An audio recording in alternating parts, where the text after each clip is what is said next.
નાગર સમાજના ઇષ્ટદેવ અને ઐતિહાસિક મહત્વ ધરાવતા હાટકેશ્વર મહાદેવ મંદિરમાં મોટો વહીવટી ફેરફાર થયો છે. લાંબા સમયથી ચાલી રહેલા વહીવટી વિવાદ વચ્ચે ચેરિટી કમિશનર કચેરીએ મંદિરના સમગ્ર ટ્રસ્ટી મંડળને વિખેરી નાખવાનો નિર્ણય કર્યો છે. મળતી માહિતી મુજબ મંદિરના વહીવટને લઈને છેલ્લા ઘણા સમયથી વિવાદ ચાલી રહ્યો હતો. આ મામલે કાર્યવાહી કરતા ચેરિટી કમિશનર કચેરીએ ટ્રસ્ટી મંડળને હટાવી મંદિરનો વહીવટ હસ્તગત કરવાની પ્રક્રિયા શરૂ કરી છે. આ નિર્ણય બાદ વડનગર સહિત નાગર સમાજમાં ચર્ચાનો માહોલ જોવા મળ્યો છે. હવે આગામી દિવસોમાં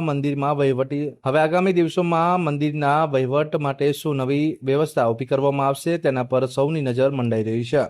હાટકેશ્વર મહાદેવ મંદિરના મહત્વના ઘટનાક્રમ પર અમે સતત નજર રાખી રહ્યા છીએ. હવે વધુ અપડેટ માટે જોડાયેલા રહો અમારી ચેનલ સાથે. પાછો કરે છે મહેન્દ્રભાઈ શું અત્યારે હાલમાં જે વિવાદ જે છે કઈ બાબતને લઈને વિવાદ છે અત્યારે હાલમાં શું કાર્યવાહી થઈ રહી છે? વિવાદ અત્યારે હાલ જે હાટકેશ્વર મહાદેવ ટ્રસ્ટ સંસ્થા રજિસ્ટર નંબર 530 મહેસાણાનું જે છે એના કામે ગેરકાયદેસર જે વહીવટ ચાલી રહ્યો હતો 1993ના વર્ષથી એનો આજે અંત આવેલો છે.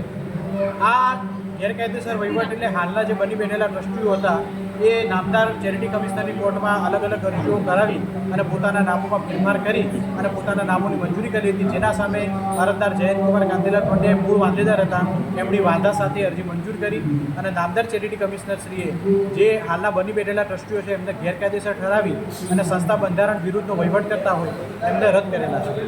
જેના કામે 41 પણ દાખલ થયેલી હતી. 41ના કામે 4 અરજદારો હતા. એ 4 અરજદારો અલગ અલગ 41ની અંદર માગણી કરેલી હતી કે ભાઈ આ મંદિરનો જે બંધારણ મુજબનો વહીવટ થવો જોઈએ, જે હાલના ટ્રસ્ટીઓ જે વહીવટ કરે છે એમની પાસેથી વહીવટ લઈ લેવો જોઈએ. એટલે ચેરિટી કમિશનરશ્રીએ ગઈ તારીખ 12/6/2026ના રોજ રાત્રે 7 વાગ્યાના સુમારે તાત્કાલિક ધોરણે વહીવટદાર નિમણૂક કરેલી હતી અને ચેરિટી કમિશનર મહેસાણાશ્રીએ ગઈ તારીખ 12/6/2026ના રોજ તાત્કાલિક ધોરણે વહીવટ લેવા માટેની કાર્યવાહી હાથ ધરેલી છે.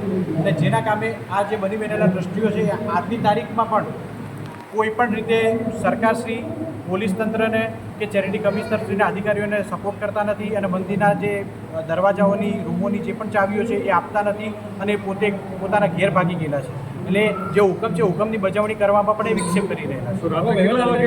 કેટલા વાગે આપણે ગઈકાલે સાંજના ટાઈમે ઓર્ડર થયેલો હતો અને રાત્રે લગભગ 2 વાગ્યાના સુમારે અહીંયા પોલીસ બંદોબસ્તથી આ વહીવટ લેવાની કામગીરી હાથ ધરાઈ રહેલી હતી. હાલ વહીવટ જે છે એ મહેસાણા ચેરિટી કમિશનરશ્રીના વહીવટદાર નિરીક્ષક જે છે એમને વહીવટદાર તરીકે મૂકેલા છે. એટલે હાલ સરકાર હસ્તક થઈ ગયો મંદિર સરકાર હસ્તક તો ના કહેવાય, પરંતુ જે ચેરિટી કમિશનર કે જે મંદિર જે સંસ્થાનો જે હવાલો જે સંભાળે છે ચેરિટી કમિશનરશ્રી કચેરી સંભાળે છે.